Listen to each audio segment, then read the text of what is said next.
Muitas pessoas têm tido dificuldade para conseguir realizar as tarefas. Elas têm tido dificuldades para manter o foco ou deixam as coisas para a última hora, acabam procrastinando. Isso tem atrapalhado o desenvolvimento pessoal delas. É sobre isso que a gente vai falar no episódio de hoje do Pareamento.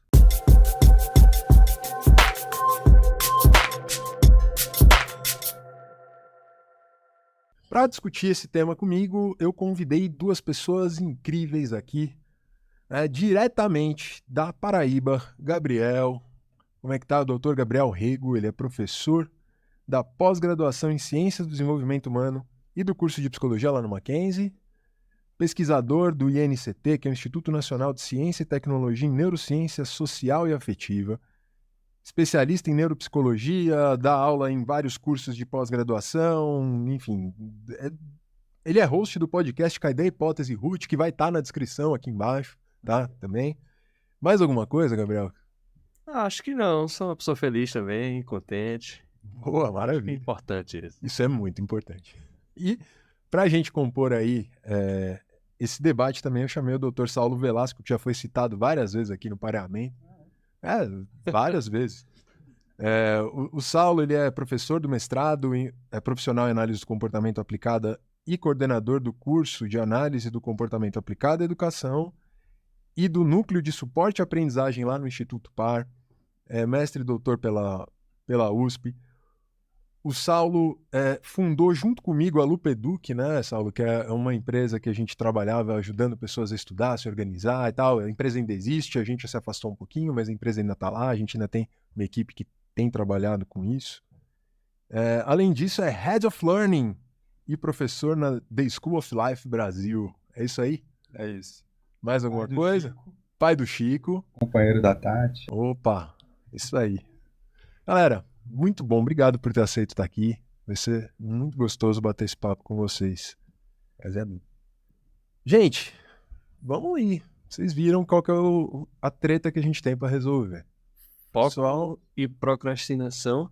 Exatamente. A gente está vivendo um período doido que a galera tem tido dificuldade para manter o foco e procrastinado, né? Demais. Eu falo até por mim também, né? Porque tu chamou, eu falei, cara, assim, não tenho nenhuma pesquisa específica no tema de procrastinação. Eu trabalhei com atenção, né? Mas procrastinação não, mas eu sou um grande procrastinador. Então acho que por experiência própria consigo falar menos da minha vida, né? E eu acho que eu percebo muito em mim a procrastinação. Pelo que eu chamei, os três... Vocês procrastinam também? Também, cara. Então fico tranquilo. Achei que se procrastinação desse diploma, eu já tinha 4 doutorados. E é um problema que eu vejo recorrente não só na minha vida, mas também quando eu estava atuando. Tanto assim, dando aula, fazendo pesquisa, você vê que é algo comum entre os alunos hoje em dia, né? Então acho que é uma coisa que temos que lidar com isso urgentemente. Com certeza, né? E isso, acho que é legal isso a gente falar, porque a probabilidade da gente ser procrastinador é sem dúvida maior do que de não ser. No geral, pelo menos eu acho. Porque, se a gente for pensar nas características da maneira como a gente se comporta, o imediatismo, né? Nós somos mais sensíveis às consequências imediatas do que às atrasadas, enfim. De alguma forma, nós somos, por natureza, imediatistas, vamos falar assim. Perfeitamente. Mas essa eu acho um tema interessante, porque raramente eu sinto com alguém que, de fato, confessa que como a gente está fazendo aqui nessa vez. E a procrastinação é uma coisa com a qual eu lido diariamente, assim. E acho que isso é legal a gente conversar um pouco para tentar entender de onde ela vem, né? Por que a gente procrastina e por que mesmo sendo psicólogo, doutor, né, em psicologia, a gente, mesmo indo trazer dicas assim do que a gente pode fazer para evitar a procrastinação, nós somos capturados por ela de alguma forma. Mas vocês, na prática de vocês abordam esse problema de procrastinação? Vocês fazem clínica também, não? Cara, eu abordo. E tem muito paciente meu, inclusive, que me procura por causa disso. Eu dei uns cursos por aí de procrastinação, e aí começou a chegar um monte de gente achando que eu ia resolver todos os problemas da vida. Né? Eu ajudo numa certa linha. Mas... o Henrique e eu, né, na Lupeduc e antes disso, a gente tem trabalhado com pessoas com dificuldade de estudo, em geral. Né? Pessoas que não estão tendo rendimento acadêmico que precisam, que gostariam, estudantes de diferentes níveis, desde o ensino fundamental até pessoas que estão fazendo concurso para diplomacia e coisas do tipo. E, sem dúvida, a gente sempre falou que a gente tem duas partes do nosso trabalho bem divididas ali.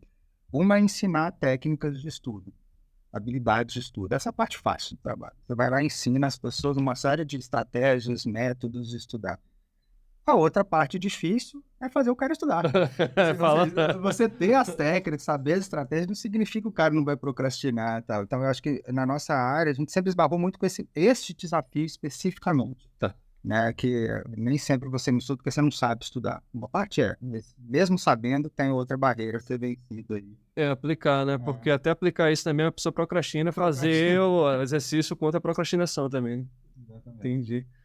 É difícil, é difícil lidar com a procrastinação em várias medidas, né? Acho que tem até uma meta-análise que saiu há um tempo que ele fazia uma comparação de pessoas que aprendiam estratégias para se organizar versus pessoas que simplesmente se perdoavam por terem procrastinado anteriormente.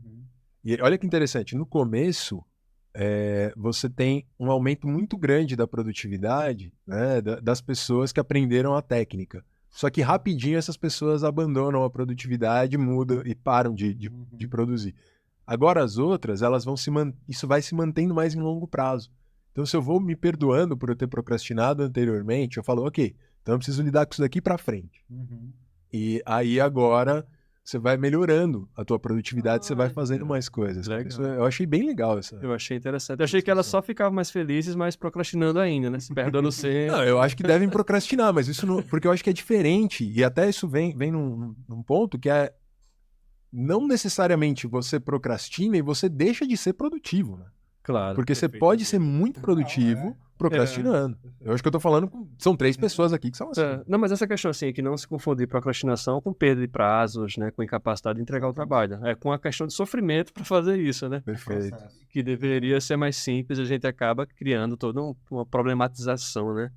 Isso é até um bom ponto de colocar, né? A procrastinação ela pode trazer vários problemas para a pessoa, mas ela não é impeditiva de você ter uma vida produtiva e de excelência, de qualidade, entregar o seu trabalho em alguns níveis.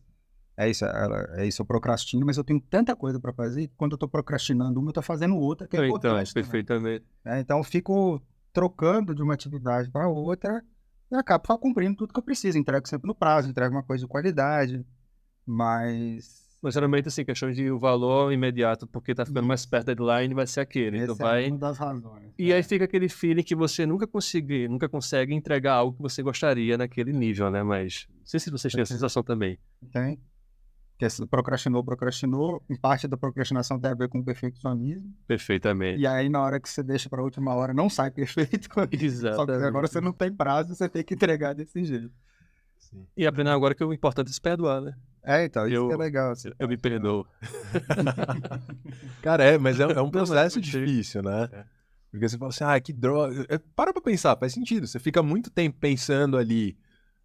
Nossa, que droga, eu procrastinei, eu deixei pra depois, eu não entreguei e tal. Nesse período, você, ao invés de fazer isso, você começa a fazer alguma outra coisa. Tem essa questão aqui na procrastinação, a ideia de que você procrastina para tentar achar uma forma de um conforto emocional mais imediato, né? Então, é muito ligado essa questão de regulação, de autorregulação e com aspectos emocionais. Então, a pessoa tem um prazo longo, você não consegue, você acha que dá para fazer de boa e tal, mas quando vai chegando perto, vai criando aquela ansiedade e você acaba fazendo coisas menores, mais imediatas para dar uma relaxadinha, né? Dar uma lavada na louça antes, resolver um problema, responder um e-mail e aí vai, né? Sim, eu lembro quando eu tava pra terminar meu mestrado, acho. Foi o mestrado. Cara, eu só precisava revisar as referências. Que vocês sabem que é gigantesco o trabalho, né? Você faz em 10 minutos, mas puta, é um saco. É um saco. E aí eu tava ali pra revisar as referências, eu olhei pro meu quarto e falei assim, cara, essa luz não tá favorecendo. Eu mudei a posição do guarda-roupa, da cama, eu demorei 6 horas pra eu sentar de novo e fazer, mas eu mexi, fiz uma faxina geral no quarto, assim. É impressionante, porque a procrastinação parece que essa, sei lá, uma vontade gigantesca de não fazer aquilo que você se propôs a fazer. Perfeitamente. E aí vem a vontade súbita de lavar a louça, a vontade súbita de fazer limpeza de pele. Eu tenho um colega que eu não vou citar o nome, mas se ele nos ouvir, ele vai saber. Eu sei que quando ele estava para entregar o doutorado dele, ele falou, não, agora eu vou para casa, eu tenho que escrever, tá acabando o prazo. Escrever, aí ele passa um dia na frente de uma estética, indo para casa, e fala, poxa, nunca fiz uma limpeza de pele, acho que eu tô precisando, né? Entrou, deitou, na hora que a mulher colocou a mão na cara dele, ele falou, cara, o que eu tô fazendo? Aquele não tinha mais tempo. Caramba. Prioridade. Nunca fez, e naquele momento se estabelece como a coisa mais prioritária, né? Pô. Mas é interessante que ele estava precisando desse momento de dar uma, né, aliviada nas tensões, né? Mas é interessante. E vocês acham que está aumentando esse tipo de procrastinação, mano, recentemente? Eu lembro, desde pequenininho eu já procrastinava, já algo da minha infância. Eu sou um cara que eu consigo fazer, mas eu sou meio impulsivo. Faz parte do meu comportamento também, isso atrapalha. Mas se discute muito que isso tem aumentado bastante recentemente por causa de uso de tecnologias, por exemplo, ou então da quantidade de informação, ou então de formas de relaxamento instantâneos como Instagram, TikTok. Eu tenho uma dúvida, assim, se está crescendo, de fato. Porque eu acho que, assim, em termos de número de distratores, né, a variabilidade de opções que a gente tem o tempo inteiro, que concorrem com as atividades que a gente precisa realizar, acho que está aumentando gradativamente, sem dúvida, mas as pessoas antes procrastinavam com ócio. Desde Aristóteles falava de acrasia ou acrasia, não sei como se pronuncia, que é a palavra que ele usava para procrastinação. Ele define a acrasia como a nossa imensa habilidade de priorizar o nosso eu do presente em vez do nosso eu do futuro. Perfeitamente. Falava disso, assim, e ele estudou esse processo já. Então, a gente está falando de 400, sei lá, quantos anos antes de Cristo. Já tinha uma preocupação entre eles sobre esse movimento das pessoas adiarem tarefas, coisas difíceis, ou porque elas são importantes demais. Claro. Né? Eu acho que a gente tende a procrastinar dependendo assim, falo muito das questões emocionais envolvidas, né? Ansiedade gerada, então, dependendo do tamanho do empreendimento, né? Da importância daquilo que você vai entregar, quem vai ver o seu produto final, isso tudo vai impactar. Os caras já discutiam isso há muito tempo. Só contar uma história engraçada que eu li esses dias. O Victor Hugo escreveu o Corcunda de Notre Dame. Ele escreveu o Corcunda de Notre Dame pelado. Essa história é bem, bem divertida. Só com uma capa. Ele já era um escritor, meados do século XIX, ele já era um escritor reconhecido, famoso, então ele estava o tempo inteiro sendo convidado para sarau, para jantares, concertos. Era um cara super popular da balada, ficava na balada o tempo inteiro e tal. Ele tinha prometido escrever o Corcunda de Notre Dame para o editor, ganhou 1 ano de prazo, só que ele ficou na balada. Era sarau, jantar, concerto toda hora e tal. E aí passou 1 ano, o editor foi lá cobrar, e ele encontrou ele de mãos vazias, sem não tinha feito nada. E aí ele conseguiu enrolar o editor por mais 6 meses. E aí o editor bateu a porta e ele ficou, cara, eu preciso de uma ideia mirabolante, um milagre, tipo, fazer, pode já ser. A gente pegou todas as roupas dele, colocou num baú, entregou pro empregado dele, assim, ele falou, tira isso da minha casa, só me devolve depois que eu escrever. E aí ele não tinha roupa. Só ficou com a capa, ele não tinha roupa pra ir na balada, não tinha roupa pra sair de casa. Aí a única coisa que ele tinha de opção era escrever. E aí ele escreveu e ainda entregou 2 semanas antes do que ele tinha combinado, ou 20 dias antes, sei lá, que ele tinha combinado. Solução. Mas hoje em dia ele teria balada pra ir pelado. Hoje em dia Hoje em dia isso não seria um impeditivo. Exatamente. Sorte que naquela época... Podia ser até virtual, né? Exatamente. Cara, interessante isso. Acho que Dostoiévski também tem uma história parecida, né? Que ele tem que prometeu escrever um livro, e aí estava atrasando e fez uma aposta com o editor dele. Então, se eu não conseguir entregar, você vai ficar com o direito de todos os meus livros. Beleza, tá. Só que ele esqueceu. Ele gostava de apostar e não sei o que e tal. E aí, quando chegou no prazo, faltavam uns 20 dias, 1 mês. Ele lembrou do negócio e falou, cara, ferrou, né? Aí ele escreveu um livro, acho que foi nesse prazo, em 1 mês, 2 meses, sei lá. Foi correria para não perder o direito automático. A gente chama isso de resposta de compromisso, né? Ou a gente chama de dispositivo de compromisso. Que é você, de alguma forma, se comprometer, mas tendo um agente externo também. Tem vários tipos de resposta de compromisso, mas uma é você delegar a uma terceira pessoa, uma outra pessoa, o controle de alguma recompensa ou de alguma punição se você cumprir ou não cumprir aquilo, né? Tipo, dar R$500 para um amigo e falar, ó, se eu não entregar meu artigo até sexta-feira, esses R$500 são seus. Nossa, tô precisando dos amigos assim, viu, cara? Eu tô precisando dos amigos que me deu os 500, porque meus amigos procrastinadores vão ficar ganhando R$500 toda hora. Gostei dessa aposta aí, viu? Se eu não entregar, você me devolve aí, ó. Se eu entregar, você me devolve, senão o dinheiro é seu. Agora, então, não sei, voltando, você acha realmente que tá aumentando? Não, foi só uma reflexão, mas tu falou do Aristóteles, do acrasia, eu achei interessante porque tem uma distinção que eles fazem na literatura, no tema, que é a ideia de que nem todo atraso ele é uma procrastinação, né? Então você tem atrasos planejados que inclusive são benéficos, né? Então a questão de planejar e saber atrasar algumas vezes é interessante, se você consegue colocar no meio do processo algo que seja importante, mais imediato, e que você não sofra com isso. Eu acho que Aristóteles não estava sofrendo não, né, Crasil? Ele falava tipo assim, olha, existe a questão do atraso e ele percebe o imediatismo humano, mas ele fala, pelo menos assim, a visão que eu tenho que você disse agora, pela sua fala, que o ócio seria algo interessante, né? Seria uma... Isso, imagino que nisso. Não sofreria. As opções, mas as pessoas lutavam com o fato de não conseguir realizar tarefas que elas designaram para elas mesmas como importantes ou que alguém delegou para você de alguma forma. Não é novo na história da humanidade. Eu estava trazendo esse ponto só para a gente pensar, mas talvez é isso. A gente tenha hoje muito mais armadilhas de prazer imediato do que tinha no passado, talvez. Eu acho que além disso, é muito mais demanda, né? Por exemplo, hoje você tem que acompanhar, você tem que estar em dia. Como assim você não sabe o que está acontecendo na temporada de Casamento às Cegas? Como assim você não sabe isso? E além disso, né, você começa a ter um imediatismo até acho que no trabalho, né? Eu vou vendo as pessoas, cara, sei lá, quantas vezes que você não recebe uma demanda e aí você super corre para fazer, quando você vai descobrir você nem precisava ter feito aquilo porque mudou tudo que ia acontecer, né? Sei lá, porque tem uma mudança de sistema, porque alguém falou alguma coisa, enfim. E aí você vai descobrindo que tem um monte de coisa, na verdade, que nem precisaria ser feita. É verdade. Eu tava com esse problema de procrastinação por causa do Twitter, cara, que eu achava muito legal o Twitter. Porque você começa a saber de fofocas do mundo inteiro, né? Aí o Elon Musk comprou e aí já... Ficou mantendo a fofoca ainda, mas assim, uma hora eu pensei, cara, mas é tudo coisa assim que eu nunca vou ver a pessoa, saca? Não, parece que não muda nada na minha vida. O ser humano gosta da fofoca, né? E o Twitter é aquele centro. Eu falei, cara, vou fechar o Twitter pra ver se melhora o meu rendimento. E quando eu fechei, comecei a ter muito mais tempo livre, cara. Eu continuei não fazendo nada, mas assim, eu não ficava pelo menos envolto em fofoca que eu ficava o tempo todo pensando em problema na Ucrânia, em problema que são problemas relevantes, né? Sim. Mas a gente começa a dar uma importância muito maior para essas coisas, porque a gente fala, sou cidadão do mundo, né? Isso aí. Inclusive aquela conversa que estava tendo antes um pouco sobre o fim do mundo, né? Posso colocar aqui o tema, né? Que ele estava discutindo. Era um pouco essa visão de que... Só pra todo mundo saber, a gente tava discutindo aqui se o mundo tava acabando ou não. Sabe? Conversa de Ivana. Isso é conversa boa. Profetas do Apocalipse. Conversa tranquila, né? De esquenta aqui.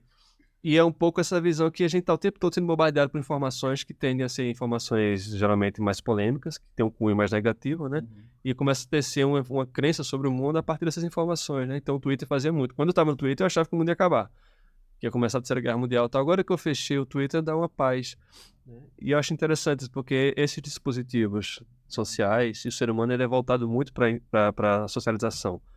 Então, um reforçador básico, né? A interação social, você tem que conversar com a pessoa e tal. A pessoa posta uma foto no Instagram, tá o tempo todo, tem que ficar olhando se tem like ou não, né? Então, eu acho que isso tem causado um pouco essa forma de distração mais imediata. Isso eu concordo. É muito mais... E aí, assim, se você vai dar um valor para uma coisa que é fazer uma tarefa, que é um valor que você aprende a dar um valor a essa, fazer uma tarefa de matemática, por exemplo, a criança. Hoje em dia, eu acho massa matemática e química. Né? Mas quando é criança, a pessoa não percebe muito bem o valor disso, né? Ela tem que aprender com isso, com a experiência. Só que se você tem outras coisas que têm um valor maior e mais imediato, fica uma competição muito maior, né? Para aquela criança, cara. Igual. Isso quando as pessoas não usam meio tipo desculpa, assim, né? Por exemplo, eu tenho uma tarefa muito grande para entregar. Não, eu preciso ver o que tá acontecendo aqui nesse país X aqui. Pô, isso é importante. Como assim não é importante? Cara, é super importante, mas para as pessoas que estão vivendo lá. Claro. Só que, né, você tem uma coisa que você precisa fazer ali. Aí você começa a usar até, acho que essas urgências aí como subterfúgio para procrastinar e a gente às vezes nem saca, né? E eu acho que a dificuldade que está envolvida nisso é que quando você consegue ver valor nas outras coisas, é mais difícil abrir mão ainda, né? Porque você consegue racionalmente justificar, atualizando do mundo, eu realmente estou precisando lavar minhas roupas, realmente a minha louça está suja, né? E aí é difícil abandonar essas tarefas depois que você racionalizou e identificou um valor intrínseco que ela possa ter ali e tal. A gente está falando então de uma dificuldade de definir prioridade ou identificar ela, né? Exatamente, perfeitamente. Sabe o Warren Buffett? Que é um mega empresário, bilionário e tal. Um investidor médio. Investidor, ele desenvolveu um método que, segundo ele aplica na vida dele e aplica também com todos os colaboradores das empresas dele, que é o seguinte: ele pede para a pessoa listar os 25 objetivos prioritários que você tem na sua vida profissional, pessoal e tal. Aí você lista os 25 prioritários. Aí ele fala, agora em ordem crescente, né? Do mais decrescente, do mais prioritário para o menos prioritário. Ele fala, pega esses 5, pega os 20 que sobraram, joga fora os 20 e não volte a mexer neles enquanto você não completar os 5 primeiro. Ele fala, a razão pela qual você tem 25 projetos inacabados e não 5 terminados é porque você está tratando dos 25 ao mesmo tempo. Perfeitamente. Então, e ele, segundo ele aplica esse método com todo mundo. Tirar, ó, agora foca desses 5, você só vai pegar mais um deles quando você tiver cumprido cada um desses ali. E eu acho que tem a ver com prioridade. Porque é isso, a gente pode procrastinar na internet, a gente pode procrastinar no Twitter, na rede social, lendo um livro, pode procrastinar descansando, lendo ócio. Mas se a gente tem muitas tarefas, a gente não separa, não tem prioridades, o mais provável é que a gente procrastine forrageando, né? Trocando de um trabalho para outro e acaba não entregando nada. Nada, exatamente. Né? Ou só entregando, como você falou, no prazo. O prazo é amanhã, então agora esse entra no meu... Sobe na esteira, eu dou o gás, entrego. Só...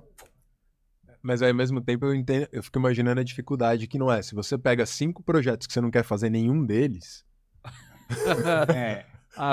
Então, talvez a prioridade tinha que ver com questões ligadas a não só a importância geral, mas também em termos de valores, né? De propósito, o que é importante para você, sempre saber o que você valoriza.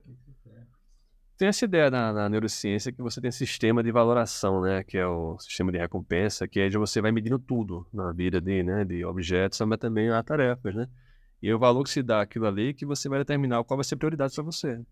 E é você entender qual é a relevância da coisa. Então, talvez uma forma que eu tenho às vezes de lidar é começar a supervalorizar algumas funções e tarefas. Tipo assim, não, cara, isso aqui é muito importante para minha profissão, para minha formação. E eu faço esse preparo anterior e acho que isso me ajuda um pouco a dar esse foco. Mas eu faço o que o Buffett faz mentalmente. Eu não faço a lista, né? Porque se eu precisar deixar, eu perco a lista. Mas aí eu faço na... O procrastina só... Fica 3 dias só... Não, mas não, acho que essa daqui é a 11ª e essa é a 10ª. Não, peraí, essa é a 10ª. No dia seguinte. E aí eu faço mentalmente. Eu sei que tem várias coisas. Falo, não, vou ficar pensando em 5 principais aqui. É isso. Eu fico jogando o cara na cabeça, cara. Tem funcionado, mas ainda tô naquele ponto que não tô satisfeito com o que eu tô entregando. Tá bom. Mas é a questão do sofrimento do processo, cara. E será que vai ficar satisfeito? Né? Pode ser também a questão de autocrítica também, né? Desse nível de qual o limite, qual o nível que eu quero dar, né? Mas eu acho que o processo... Eu tenho melhorado bastante. Preparação de aulas, por exemplo. Né? Uma coisa que eu demorava, às vezes, eu fazia na semana anterior da aula, cara. E várias vezes você consegue dar aula, mas tem vezes que eu cheguei lá que é chamada aula de gaveta, né? Você começa a falar uma coisa que parece ali, porque você não conseguiu fazer algo muito bem. Hoje em dia eu começo 2 meses antes. Isso é uma vitória, né? Mas é um aprendizado de conseguir entender a importância disso. Não, você sabe que isso, para pensar em preparar a aula, uma estratégia que eu tenho é estratégia colaborativa. Por exemplo, eu já reaproveitei vários slides do Saulo. Legal. E é isso, você vai... Né, a gente tem um grupo de pessoas que... Cara, tem slide assim meu que tá rodando por aí que eu encontrei com um amigo que eu não via há muito tempo. Eu vi um slide numa apresentação dele e falei, eita, fui eu que fiz isso aí. Mas virou uma coisa assim, então... Que eu acho que facilita, agiliza um pouco o processo. Mas eu entendo isso que você tá falando, que é a hora que você vai pensar em preparar, será que não tem uma questão de... Né, como é que de despender, assim, não, precisa ser o perfeito, precisa estar da melhor maneira possível, né?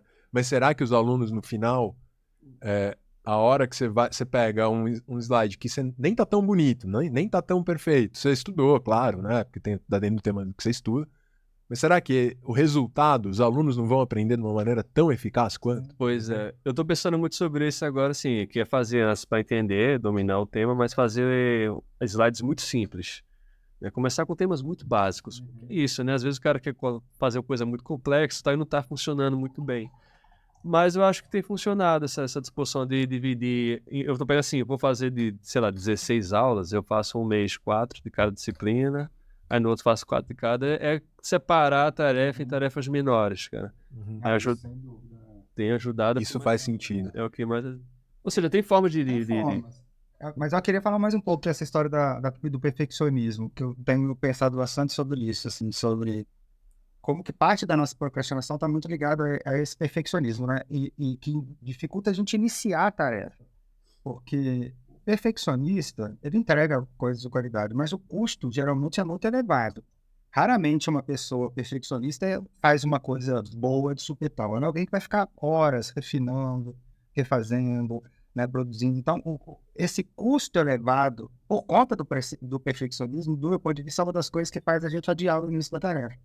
Eu sei que eu vou ficar insatisfeito a maior parte do processo, só tem um custo emocional, vou ficar muito tempo insatisfeito comigo, vou ficar muito tempo arrependido de ter me proposto a fazer essa tarefa, né? Eu vou ficar muito tempo achando que vai ficar tudo horrível, né? Até estar chegando na véspera do prazo eu começar a satisfazer e gostar, né? Então a satisfação vem muito atrasada. Exatamente. Né? Que é depois que eu já lapidei muito, que eu já mexi e tal. E voltando a essa pergunta, e no fundo, todas as vezes que eu consegui romper o meu perfeccionismo, eu atraso muitas tarefas por causa do perfeccionismo. Eu consegui vencer e entregar algo bom, suficientemente bom, para usar o termo do Winnicott, um trabalho suficientemente bom. As pessoas acharam que estava bom tal qual as que eu acho que estão perfeitas, entendeu? Que é um pouco o que você está falando. Eu vou dizer, você fica naquela...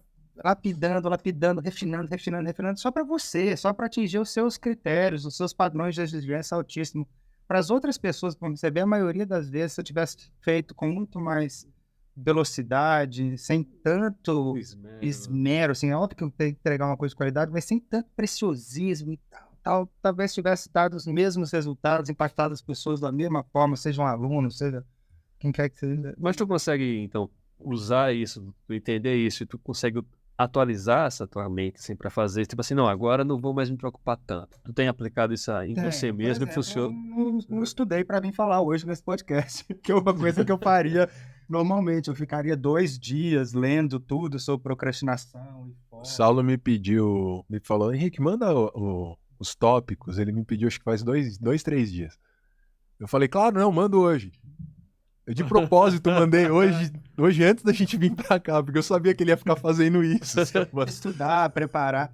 E é isso, hoje eu entrego coisas, só falo, não, cara, é isso, o negócio precisa ser para... Mais importante eu entregar amanhã do que entregar Exatamente. Então vou lá, vou entregar e tô tendo a experiência de entrar em contato com as consequências de entregar uma coisa que tá boa o suficiente, não tá perfeita, e ter a valorização das pessoas que estão entregando e tal. Eu acho que tô começando a lidar melhor com isso.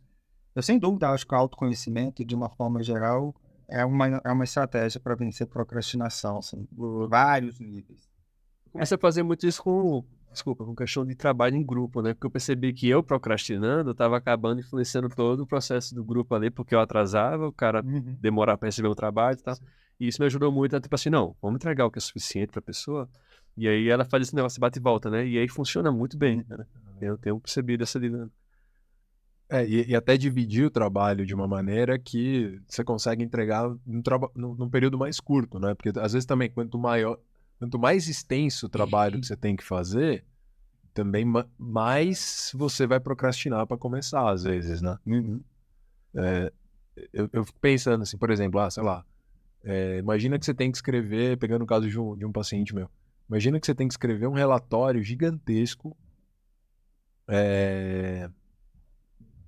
só que, assim, e esse relatório vai ser lido, você começa inclusive a criar uma fantasia muito grande que aquele relatório vai ser lido, sei lá, pelo presidente, entendeu? Então.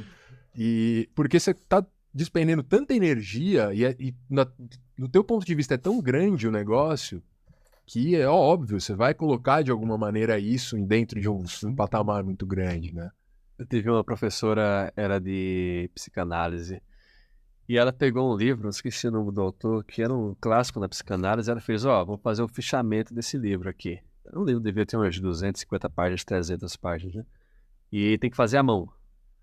Na época eu fiquei, pô, fazer a mão pra quê? Daí tem muito estudo que mostra que você, quando faz a mão, parece que a absorção do conhecimento é um pouco maior. Já viram isso? Já falaram? Já vi, eu nunca me aprofundei nesse assunto, mas eu já ouvi essa conversa. Falaram que a mão é... E eu, beleza, vou fazer aqui e tal. Eu fiz revoltado, né, cara? Porque era isso, é um sofrimento e tal. E quando eu terminei, eu falei, não, mas eu vou fazer bem feito. Eu li o livro, fiz cheio, não sei o que e tal. Quando terminei, botei... Eu falei, ela vai ver, vai achar massa, né? Cara, ela pegou, ó, bota o trabalho em cima da mesa de todo mundo, ela foi passando e dando um vistozinho só, pode guardar. Falei, porra, nem leu, né? Mas aí entendi que na verdade não era pra ler. Era pra eu fazer o processo, né? Sim. Eu xinguei muito ela no caminho, assim, mas no final eu entendi, foi uma parada interessante. E aí é isso. Para um processo de aprendizagem faz sentido. Agora, quando você vai pegar num trabalho, por exemplo, né, não um trabalho acadêmico, que você tem uma proposta de aprender, de absorver, mas um trabalho que você precisa entregar e executar, sei lá, numa empresa. Não. Pois é. Aí não faz tanto sentido você solicitar um negócio gigantesco e tal, ou pelo menos até faria, por exemplo, entrega uma parte para eu ver e depois a gente vai para a próxima, né? Faria um sentido você quebrar em pequenas partes. Então, sei lá, se tiver alguém assistindo a gente aqui ouvindo que seja gestor, talvez seja uma coisa. Isso que você falou de quebrar a tarefa em pequenas partes, Ajuda bastante. talvez faça sentido em casos como esse, né? E são as pequenas recompensas, né? Então, em vez de ser, claro, você vai ver depois, história de parir um filho, né? Fazer uma dissertação, uma tese e tal, que o trabalho grande é um parto, né? Sim. Mas se você puder ter essas recompensas parte a parte, né? Ponta a ponta, de, sei lá, introdução, entregou a primeira parte do trabalho, cara, são pequenas recompensas que vão te ajudando a falar, pô, tô conseguindo, tô no prazo e tá indo bem. Tem ajudado muito, assim, eu acho que é. Em vez de você medir o seu sucesso pela entrega do produto final, você vai criando Pequenos que permite você acompanhar o seu desempenho. Sem contar que você quebra né, são duas funções. Você se mantém motivado, né, porque você vai produzindo pequenos reforçadores, recompensas intermediárias que vão te mantendo no jogo. Mas, ao mesmo tempo, uma tese de doutorado é um grande monstro, né? Se você for pensar, poxa, eu tenho que sentar para escrever a minha tese. Putz, nada do que você fizer naquelas próximas 5 horas vai avançar significativamente com relação ao que é uma tese. Então parece que você não avança. Então aquele monstro gigante com que você tem que lidar está lá o tempo inteiro e tal. E aí te quebrar em parte, você também está trazendo para uma coisa palpável, tangível, atingível dentro daquele contexto. Eu consigo, por exemplo, não consigo escrever uma tese em um dia, mas eu não consigo escrever 2 páginas num dia.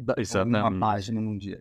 E se eu medir o meu progresso por isso, eu vou conseguir ficar. Mas se eu ficar medindo meu progresso pelo tanto, né, que eu estou avançando no geral, o avanço no geral é muito pequeno, diário, né? E tem essa questão também de gerenciamento de tempo, né? Uma outra coisa que eu aprendi muito também na parte escrita foi a regra do pi. Que você acha, geralmente, que você faz o negócio no prazo, né? Então, assim, eu vou conseguir escrever um artigo em 3 meses, 2 meses. Ele fala, não, multiplica por 3. Sempre, né? Porque toda vez a impressão que eu tenho de prazo, de expectativa, sempre é equivocada. Eu sempre tendo a achar que vai ser mais fácil do que eu, né? Sim. E acaba não sendo. Eu brinco que a gente superestima o nosso eu do futuro. A Exatamente. gente acha que o nosso eu do futuro vai estar mais motivado, ele vai estar mais focado do que eu tô agora. Né? Então eu vou deixar para amanhã, hoje eu tô cansado. Mas amanhã eu vou acordar, cara, bem. Você acorda do mesmo jeito. Mesmo jeito. Só que você tá com menos tempo. Você fica mais puta ainda que você mesmo e tal. Não, vou fazer em 2 meses, não, porque agora dessa vez vou sentar. Não vai, cara. Você vai... É isso. É fácil a gente inferir um estado motivacional no futuro e a gente geralmente acha que ele vai ser maior do que o presente. E raramente ele vai ser. A probabilidade é que no outro dia você vai estar com menos vontade ainda de fazer. Isso é sacanagem, tá entregando para o trabalho. Não, deixa que o cara faz ali, né? Você mesmo no futuro. Não deixa que ele faz ali, se vira. É sacanagem com você, né? Pois é, exato. A galera se sacaneia. Isso é o que o pessoal chama, do meu ponto de vista, de autossabotagem. Perfeitamente, cara. Isso pra mim faz sentido. É você sabotando você no futuro, né? Exatamente. A gente se sabota de vários jeitos, inclusive definindo meta não atingível. Perfeitamente. Né? Então, uma coisa que mais te desmotiva é você estabelecer uma meta para si mesmo e não conseguir cumprir. Depois de você fazer isso sucessivamente, você já não confia mais na sua capacidade de cumprir metas. Isso, acabou a autoeficácia ali, vai embora, uma sensação de desamparo, de que eu não tenho controle sobre a minha vida, não sei o quê. Então, ou seja, você começa a criar metas para você que vão gerar fracasso. Exato. Isso é também uma autossabotagem, né? Ou seja, ao invés de eu criar metas que estejam à altura do meu desempenho atual para que eu possa atingi-las e me manter no jogo, eu crio uma que vai gerar fracasso e vai me tirar do jogo. Tem um amigo meu que ele tinha, a gente chama de, seria um pouco a personalidade anancástica, né? Um cara meio obsessivo e tal. Ele fazia lista pra tudo, cara, pra tudo, assim. Eu falava, cara, tu faz umas listas que são irreais, né? De lugar pra viajar, de livro pra ler, tipo assim, vai lendo por vez, vai curtindo a viagem ali, o processo. Tem uma meta, é bom ter uma meta na cabeça. Mas ele fazia listas enormes, e tinha várias. Aí um dia eu comprei um videogame dele, né? Que ele queria vender pra não ficar perdendo tempo. Falei, vou perder o meu, né? Aí eu comprei o videogame, botei na bolsa e tal, e ele me entregou com a bolsa dele. Isso foi na quinta, sexta-feira. Aí eu não vi na sexta, no sábado, e no domingo de manhã, o sábado à noite ele me liga e falou, bicho, eu entreguei a bolsa pra tu, só que tem umas listas dentro, velho. Tu pode tirar uma foto dessas listas? Eu falei, tu não vai ler esses livros agora, velho. Tu não vai ver esses filmes agora. Não vai. Então, assim, não vou entregar isso pra você. Cara, eles ficaram ansiosos. Eu falei, vou testar o cara. Sacanagem isso também. Foi maldade minha, né? Eu falei, não vou dar. Segunda-feira ele deu. Eu falei, não, bicho, pelo amor, só manda foto só pra... Você já tá lendo o livro já? Já tá vendo o filme? Veja qualquer um aí no Netflix, pô, não sei o quê. Mas o cara desse modelo. E é isso, ele chegar a um ponto que acho que o sofrimento que ele tinha no processo, cara. Você imagina, você fazer lista de livros para ler, você vai ter sempre muito mais livros para ler do que os que você está conseguindo. Exatamente. É isso. Só gera mais ansiedade, sensação de fracasso, Exato. baixa autoeficácia. Acho que esse é um ponto importante, essa parte de autoeficácia, né? Você acreditar que você é capaz, né? Porque é isso, se você começa a construir essa imagem de que, cara, eu sou um fracasso, ferrou. Aí complica bastante, né? Ou a ideia de que você pode tudo, né? Que tem a ver com aqueles dois pontos, né? Parece que na medida em que você vai fracassando nesse processo de fazer tarefa, sei lá, você começa a sentir que você não é capaz de fazer nada. Exatamente. E vai ficando cada vez mais difícil fazer depois. Perfeitamente. Mas aí você tem esse processo de nunca conseguir. Aí você faz uma coisa, não, isso é incrível, eu consigo fazer tudo. Agora eu desbloqueei. Agora eu desbloqueei. Agora! Não tem a história do cara que ele falou que ia parar de beber 3 meses, aí ele passou 15 dias e falou, acho que eu consigo, né? E pronto, desistiu. Se eu cheguei até aqui, já vi que eu consigo, já não tem pra passar 3 meses sem beber, né? Já passei 15 dias, funcionou. vai fazer uma projeção de tendência aqui, a tendência é positiva. Vou voltar. Consigo. Eu sei que eu consigo, cara, é louco, né? Porque você fica... De novo, parece que esse negócio de conseguir fazer ou não vai mexendo, inclusive, com a autoestima da pessoa e com a relação dela com ela própria. Né? O jeito que ela se enxerga até, né? Teve uma meta-análise que investigou intervenções para procrastinação, né? Aí tinha algumas intervenções, tem umas que era de autorregulação. Do estilo? Não. Eu não lembro. Não. Eu cheguei no ponto agora da ciência que eu leio o artigo, não sei mais que são os autores. Tirando... Eu não falar de artigo, eu não lembro o nome do autor. E eu acho importante lembrar, né? Legal, porque às vezes tem um caminho de pesquisa e tal, mas é tanto artigo hoje em dia, cara, que... É só porque essa eu esbarrei mais recentemente. Mas é importante saber, acho que eu vou treinar mais isso. Né? E aí ele faz investigação... Amanhã eu começo. Vou botar na lista aqui. Botar na lista. Lembrar dos nomes do artigo. Vai ficar lá embaixo, vai ficar no 23, né? Usar o modelo de Buffett. Cara, é o Buffett. Buffett. O do buffet, né? O buffet. E ele vai testando, e tem essas de autorregulação e tal, e tem outros que fala que é mais funcional, ele vê que a terapia cognitiva comportamental, que ele fala que é muito questão de crença. Então, é boa parte você investigar como essas crenças, né, derrotistas, de incapacidade, estão influenciando, e que aí vai, claro, transparecendo uma questão comportamental, o cara não faz, ou então ele acha que vai fazer muito mais rápido, né, então é muito regular ou organizar essa parte inicial de planejamento mental, né? As expectativas que a gente cria sobre o processo, às vezes a gente acha, como você falou, vou fazer em menos tempo. Então a gente cria uma expectativa otimista demais sobre o processo. Quando a gente começa. Só depois que você põe a mão na massa que você começa a identificar as pequenas dificuldades, aí você já acha que aquela dificuldade é um sinal de fracasso, mas na verdade você que não previamente você não se preparou para a dificuldade. Vai ser difícil, cara. Perfeitamente. Ideal fazer, exatamente, você já prevê esses problemas. Você falou de regulação emocional, né? E eu acho que, em parte, muitas pessoas que estudam procrastinação têm discutido exatamente que a gente, muitas vezes, procrastina das emoções que são produzidas no momento da tarefa e os pensamentos que são produzidos também no momento. É isso, na hora que eu começo a fazer, vem a ansiedade, vem esses pensamentos derrotistas, vem meu senso de perfeccionismo, eu não vou conseguir entregar do jeito que eu queria e tal, e a gente meio foge também, não só da tarefa em si, mas de alguma forma tem uma esquiva experiencial, assim, uma tentativa de não experimentar aquelas emoções, aqueles pensamentos perturbadores.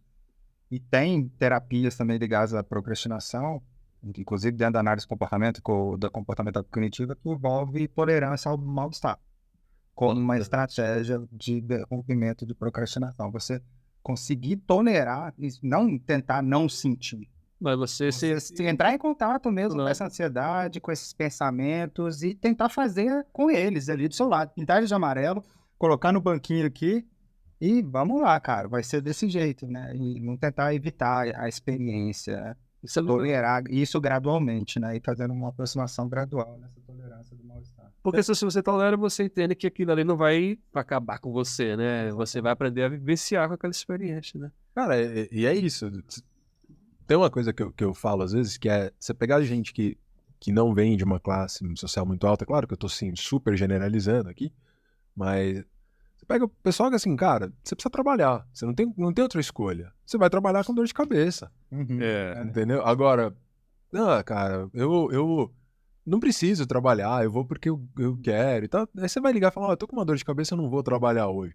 Eu tô brincando aqui com essa questão da classe, mas, Claro. mas parece que é um pouco... É meio isso, né? Você tem coisa que você precisa fazer e às vezes você não vai estar se sentindo bem, mas assim, o mundo não para, né?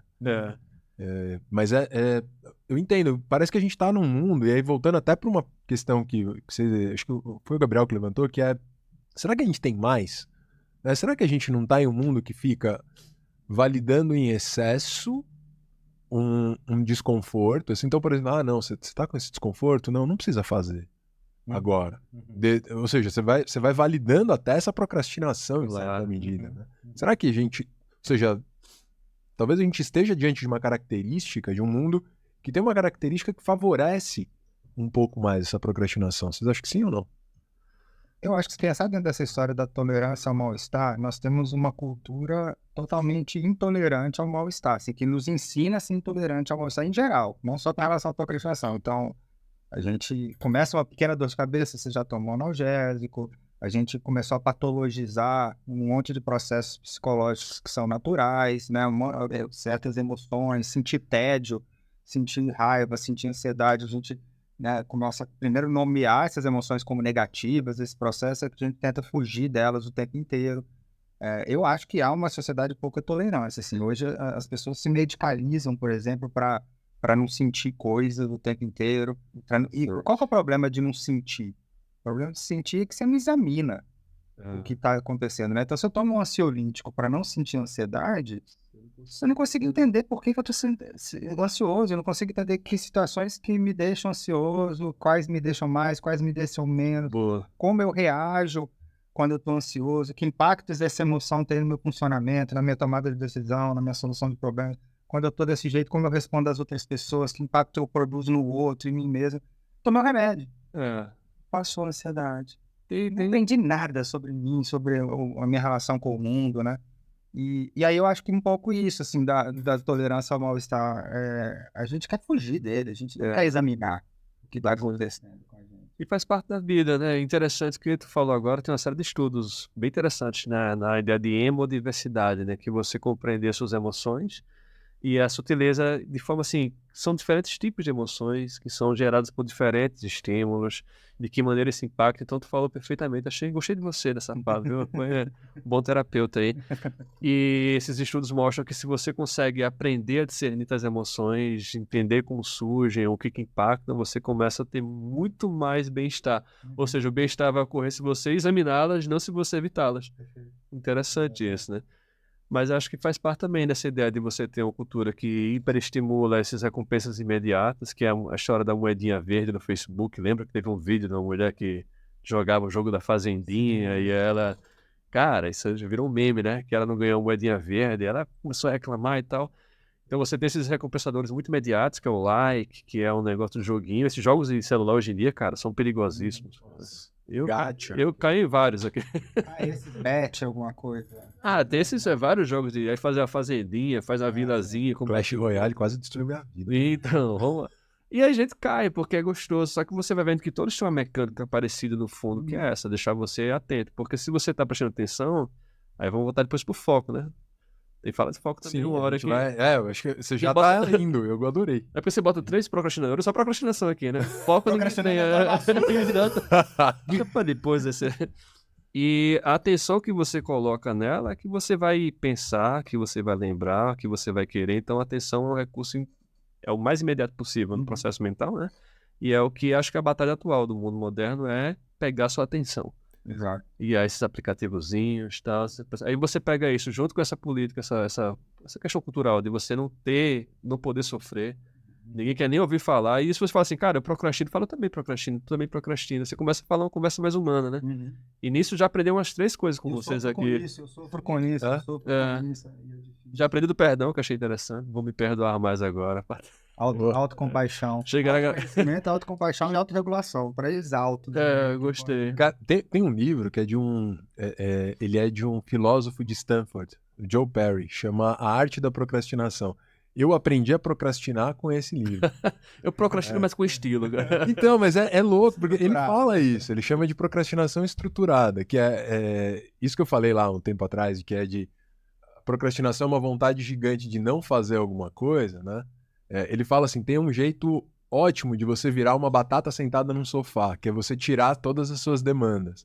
Fala, quem é procrastinador de verdade, a hora que você tá ali sentado, a hora que você tem demanda para fazer, essa é a hora que você vai conseguir fazer mais coisa. Claro. O problema é você ficar sofrendo pelas coisas que você não conseguiu fazer. Exatamente. Né? E aí ele fala, não, a própria motivação do procrastinador é ter demanda. Pois é. Até tô falando isso porque eu acho que tem muita gente que acha que não, eu preciso tirar a coisa da minha frente sempre. Eu acho que tem gente que pega em excesso, né? Uma das pessoas. Presente, né? Presente. Mas eu não sei, assim, eu acho que tem esse ponto também que é de... Tá, cara, você vai precisar eventualmente de demanda, senão... E não basta ter uma só. Porque se tiver só uma também, talvez você simplesmente não faça aquela. E aí você vai ficar sentado no sofá sem fazer nada. Uhum.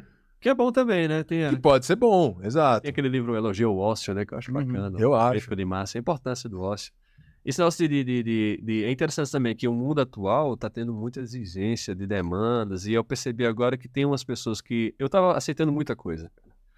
Eu comecei a perceber que eu estou entrando num sistema que as pessoas estão procrastinando e jogando para mim, para eu fazer no lugar delas. Eu tava começando a sacar, falei, peraí, velho. Eu tô trabalhando para subir na hierarquia, eu vou começar a fazer isso também agora, né? Vou começar a botar o pessoal no meu lugar para trabalhar por mim, que é uma ideia boa.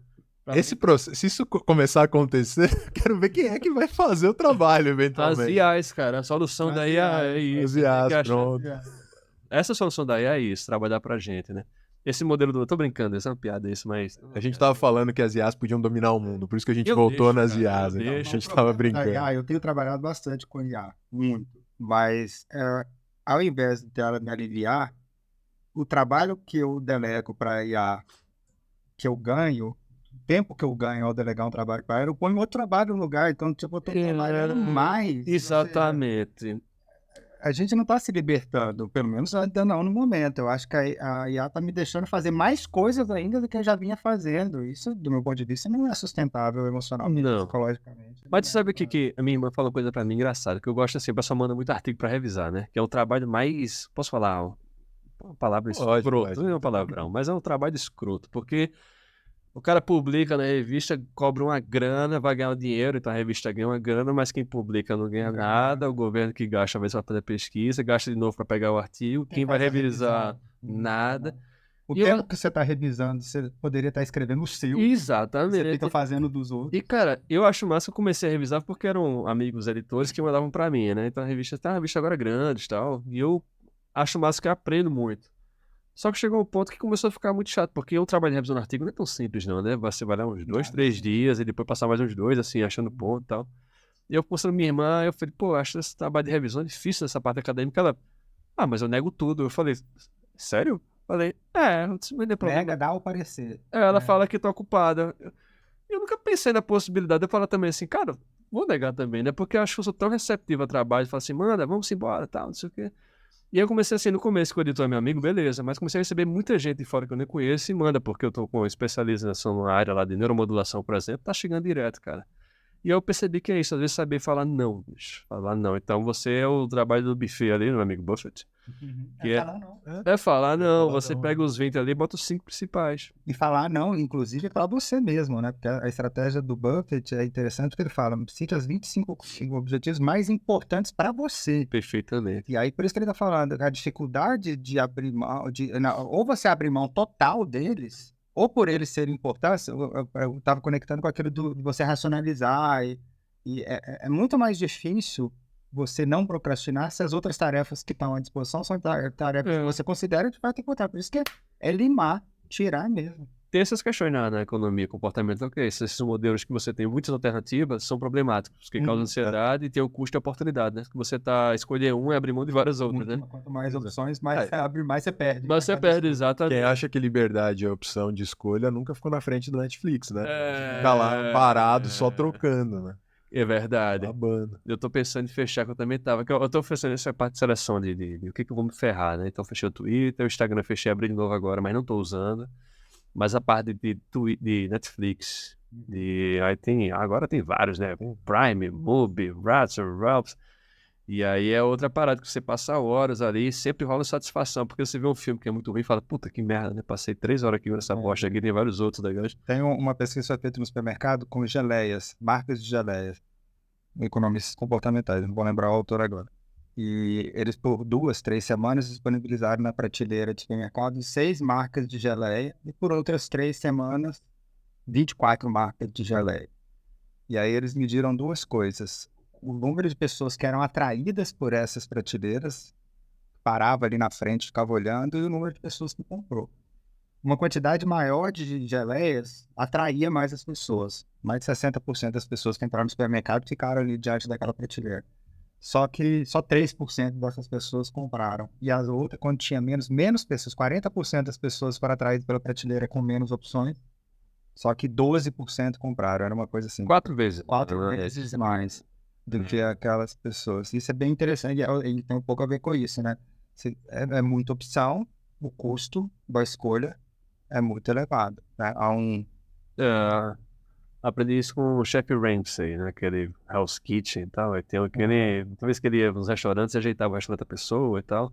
E o que ele sempre fazia era o cardápio, cara. E ele fala assim, cara, diminui o cardápio para 4, 5 pratos bem feitos.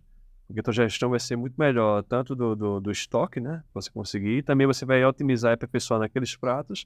E para quem decide é isso, cara. Você tem que ajudar o cara a decidir. Facilite a vida do decisor, né?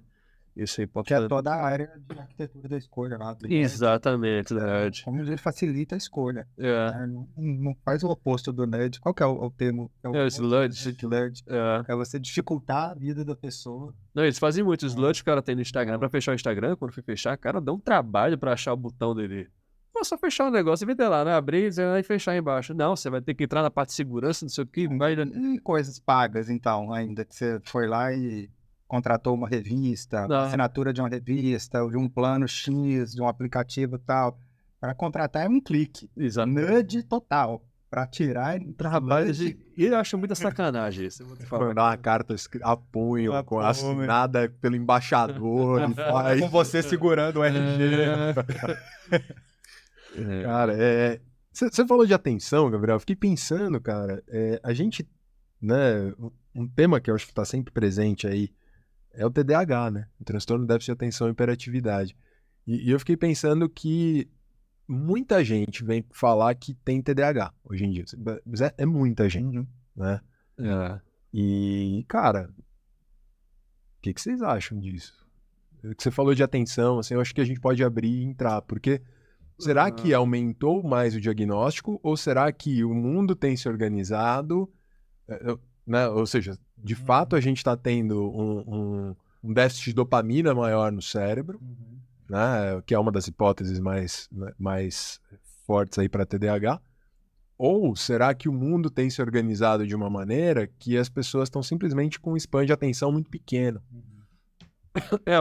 Tem na psiquiatria uma discussão muito forte, alguns transtornos, né?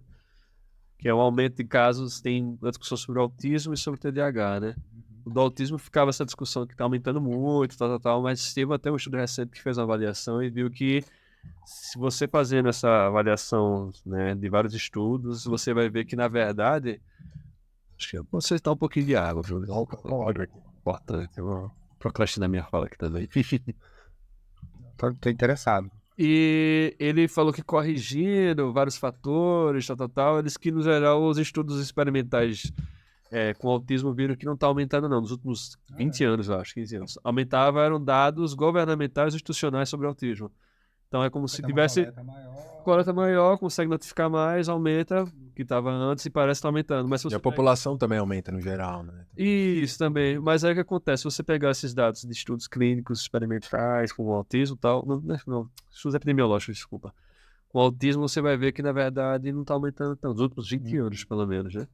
E com o TDAH, a psiquiatria tem uma discussão muito interessante, porque é um dos transtornos que mais há diferença, né, no caso de ocorrência entre países. Porque, assim, você imaginaria que fosse um transtorno que tem uma base neurobiológica, você deve ter, possivelmente, algum nível de não tão... Uma distribuição mais parecido. homogênea. Pelo menos em culturas, tipo assim, sei lá, na Europa, você vai ter Inglaterra, França e tal. Mas não, você fala que França tem, sei lá, 5%, Inglaterra vai ter 18%. Então eles veem que essa variação é um sinal de que alguma coisa errada está acontecendo no diagnóstico. Ou na própria Acho que não é cultura. uma questão cultural, porque eu tava pensando...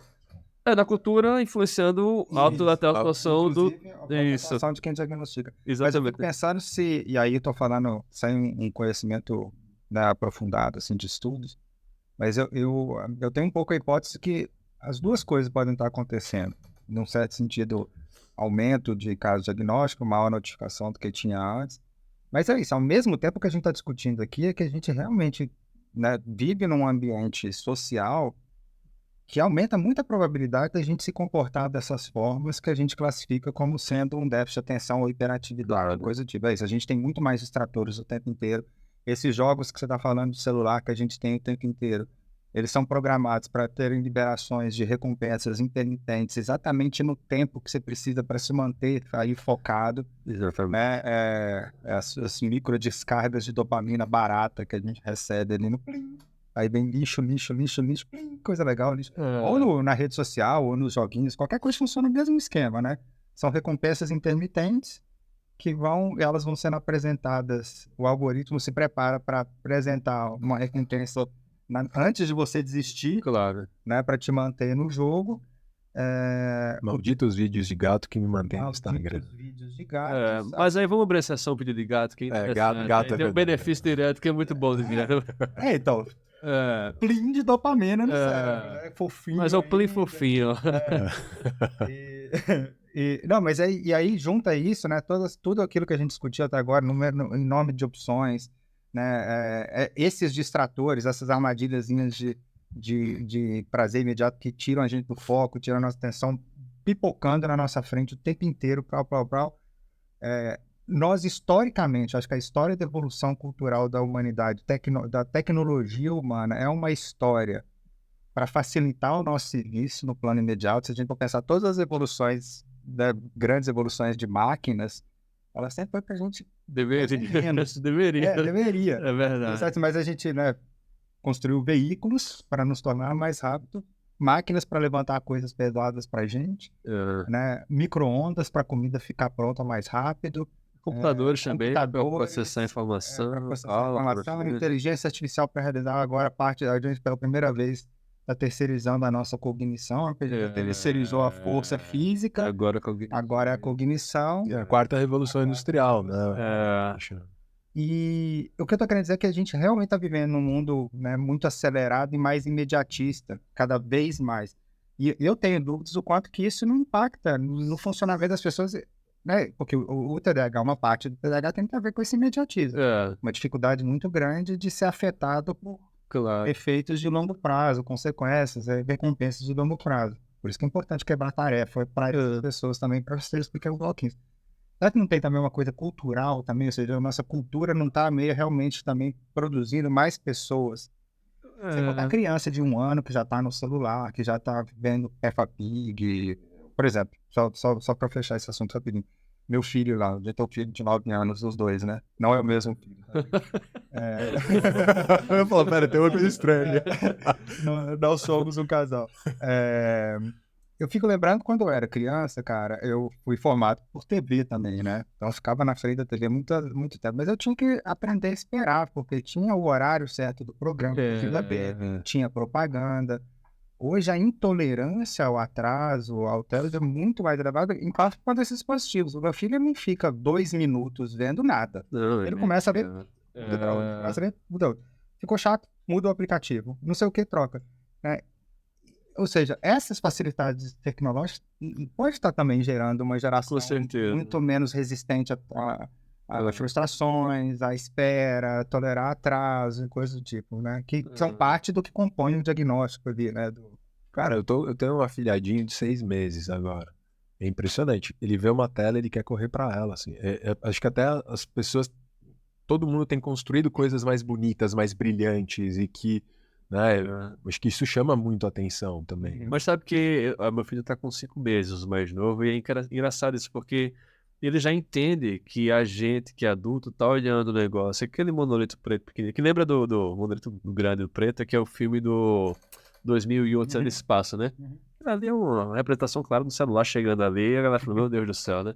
E meu filho tá igualzinho com o celular, porque ele viu o adulto usando, e ele fica assim, deve ser, pô, o que é isso, né? Ele já percebe que é uma coisa interessante, e você bota ali, ele vai atrás, cara.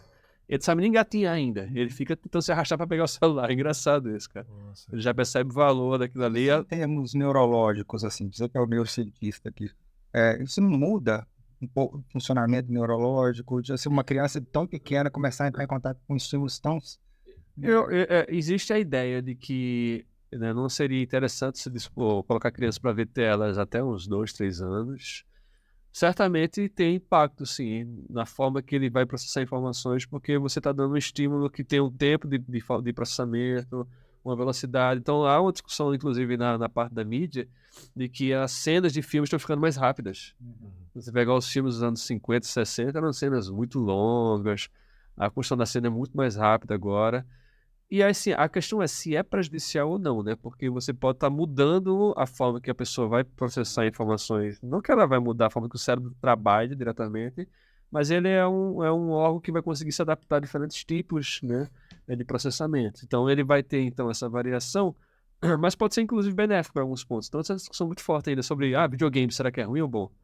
Lembra que acho que foi uma discussão que teve muito há 20, 15 anos atrás, né? E viu que na verdade depende. Né, mas existem muitos estudos que mostram que muitos jogos de videogame melhoram velocidade de processamento, até atenção, né? Então, eu acho que existe essa questão atual desses micro recompensadores que é problemático, né? É muito complicado. Mas em relação ao TDAH, eu acho que se você começa a entender que há entender que existem algumas pessoas que divergem muito claramente, né, do que seria esperado, normal. E se essa normatização é feita constantemente, você vai estar adaptando para aquele padrão de atencional. Ou seja, talvez as crianças de hoje em dia não tenham a atenção das crianças de 50 anos atrás. Mas talvez não seja pior, seja um tipo de atenção diferente. Eu acho que é interessante essa...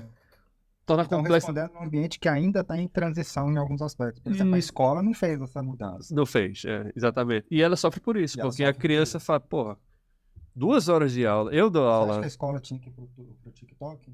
Eu acho que deveria ter algum modelo TikTokável escolar, mas não que fosse toda a escola para o TikTok, mas ela pudesse também se adaptar em partes, né? Você entender, porque o TikTok tem a questão da velocidade, mas principalmente é a questão da aprendizagem social e do ato. Você vai assistir pessoas fazendo coisas. E a gente, a forma que mais aprende é com a aprendizagem vicária, né? Você vê pessoas fazendo coisas. Se você consegue aplicar isso na escola, que é da aula de química, o professor ia fazer explodir uma coisa na sala. Eu nunca tive isso na minha aula de química. Eu achava chato pra caralho, porque era o cara só botando no quadro o negócio. Eu queria ter aquele professor que eu vi que tem um modelo de escola, sei lá, o cara vê aqui também tem, né? Mas bota um negócio pra explodir e tal. TikTok tem isso. Vai uma criança lá e faz um negócio, vou botar slime, juntar uma bola gigante, o cara fala, uou, é uma bosta, na verdade. Você fala, interessante, cara, juntou 5 mil slimes, né? Grande parte desses vídeos parece, sei lá, vou revelar minha idade aqui, mas um mundo de Bigman, né? Sim. Exatamente. Que, cara, é super legal. Eu me interessei por ciência ali. Fragmentado. Fragmento. Eu acho que se a escola conseguir adaptar a parte de conceitos e conteúdos, você fazendo isso, é legal, porque tem uma parte de aprendizagem rápida e eu acho que funciona. O que não pode, no caso, esses estímulos causam dependência, né? Então você vê criança que não solta mais o celular, isso é problemático. Não, essa leva a discussão para outro nível, né? E... Seja, não é o mal que o celular ou o videogame traga em si, mas é o tempo que o indivíduo está preso nisso, ele está deixando de fazer muitas outras coisas que são úteis para ele, se relacionar com pessoas reais, né? Aprender uma habilidade, né? Motora, ler, correr, fazer esporte. E você falou uma coisa muito importante. Alguns processos exigem tempo. Então, na época da gente, era esperar de noite para ir dormir para assistir televisão, né? Você ficava aquela batalha assim, horas esperando, então assistir o Chapolin e tal.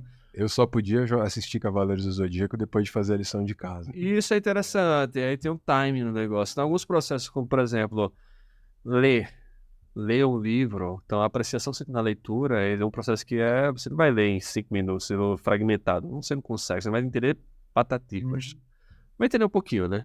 Mas eu acho que para alguns processos é interessante. Então, assim, você ter uma criança que consiga entender que é o videogame, mas que existem outras formas de estímulos, como esportes, como livros, né? Ela vai talvez desenvolver essa atenção para diferentes formas de processamento, né? Então é interessante isso. O que não pode, eu acho que ficar o domínio de uma forma geral. E nesse caso do celular, das micro-recompensas, é um domínio que alguém está determinando como você vai processar a informação. Aí, cara... Esse é um desafio mesmo. Tem, né, na nossa área da psicologia comportamental, tem uma área que estuda escolhas, e tem uma lei que é a lei da igualação, conhecido como matching law. Não vou explicar, mas basicamente eu quero explicar assim. E eu não entendo. Então. Só que a gente distribui os nossos comportamentos das diferentes opções a depender da quantidade de recompensa que tem por minuto, que a gente chama de taxa de recompensa em cada uma. Perfeito. E não necessariamente. O problema do videogame do celular é que a taxa de recompensa é muito mais alta do que qualquer outra atividade que você pode realizar. E aí, a possibilidade de você viciar e ficar nessa é muito maior. O meu filho ele não troca o videogame por nenhuma outra coisa. Se ele tiver a opção do videogame e bicicleta, videogame. Videogame e natação, videogame. Videogame e não sei o que, videogame. Se não tiver o videogame, aí as coisas meio se igualam. Claro, ele começa. Vai com o outro e tal. Porque nada que ele não consegue produzir recompensas daquela taxa fazendo mais nada. Uma coisa eletrônica ali. É interessante. Tem esses modelos de decisão baseados em valor, né? Então, o valor que se atribui é exatamente... aí acho que cabe, porque eu acho que é a questão da gente estar disponibilizando uma cultura que tem esses recompensadores muito fortes, que é a cultura dos processados. Então, o vinho processado, o açúcar, drogas processadas que são altamente estimulantes. E aí você coloca uma criança que acha que ela tem um organismo adaptado para um tipo de sistema. Ainda a gente não evoluiu. Né? A gente evoluiu, a mente humana consegue se adaptar para mundos novos. Mas o corpo humano, a questão de ciclo, de hormônios, de processos, é o mesmo corpo de 100 anos atrás. E aí você bota a sociedade que está... Cara, o filho nosso, ele vai crescer em um mundo que é perigoso pra caramba. Mas assim, sempre foi perigoso. Muda o tipo de perigo, né? O tipo de perigo agora é o vício. Acho que tem aquele filme Requiem para o Sonho, né? O perigo do mundo atual é o vício, cara. Todo mundo é viciado em alguma coisa. É jogo, é droga, é sexo. Né? Então acho que... Alimento. Exatamente, cara. Então você vê que chocolatezinho... Né? Tá discutindo agora, né? Quem foi que parou de comer chocolate? Cara, não, mas você sabe que é isso, né? Eu sou diagnosticado com TDAH. E, claro, isso não é pra todo mundo e tal, né? Mas, cara, depois que eu parei de comer doce, eu tô desde janeiro desse ano, né? 2024, sem comer doce. Cara, a minha atenção é outra. Eu tenho mais foco nas coisas, eu consigo fazer, eu consigo terminar, eu tô conseguindo produzir melhor. Né? Enquanto eu tô em uma atividade, o foco tá muito maior. A sensação que eu tenho, até para levar, acho que a conversa para o ponto do foco, né? Estamos só levando. Como é que... E eu tô adorando. Mas é isso, assim, o foco. Como é que a gente... o foco, na verdade, é você se propor a estar fazendo uma coisa e aí você perde um pouco o foco ali. Você começa a pensar em outra coisa, você vai fazer outra coisa. A procrastinação acho que é antes de iniciar a tarefa. O foco é depois que você inicia uma tarefa, ou a hora que você define um objetivo, como é que eu me mantenho naquele objetivo. Eu acho que as pessoas usam foco para descrever essas duas coisas, é isso, né? O foco como atenção e o foco como você tá insistente. Eu penso, às vezes as pessoas usam focos para falar disso, porque tem concentração. Da atenção seletiva é sustentada, né? Então são formas que envolvem o foco, mas de maneira diferente. E tem também aquelas questões de hiperfoco, do flow, né? O flow. Mihai Csikszentmihalyi. Parabéns falando esse nome, ganhou o prêmio agora, cadê outros? Tem mais consoantes do que vogais. Nossa, cara. Esse cara é famoso, porque o nome dele é Mihai Csikszentmihalyi. Ele tem a teoria do flow, ele é um psicólogo da Sim, psicologia não. positiva. A teoria do flow. É interessante a teoria, né? Basicamente ele fala que o nosso o estado de flow é um estado de imersão completo numa atividade, de engajamento naquela atividade. E ao invés dele colocar o foco e a motivação dentro do indivíduo, ele fala que para você experimentar um estado de flow, você tem que estar realizando uma atividade que elas tenham um alto nível de exigência, desafio, mas que você tenha um alto nível de competência para aquela. Então, se o nível de competência e de desafio são altos, você experimenta o estado de flow. Se o nível de desafio é alto e a competência é baixa, ansiedade. Ansiedade, tipo, não dou conta da tarefa. Se o nível de competência é alto e o desafio é baixo, tédio. Você não faz, né? E acho que um pouco o foco talvez seja isso, a gente definir metas. Primeiro, acho que pensar nesse foco de sustentar a atenção durante uma tarefa.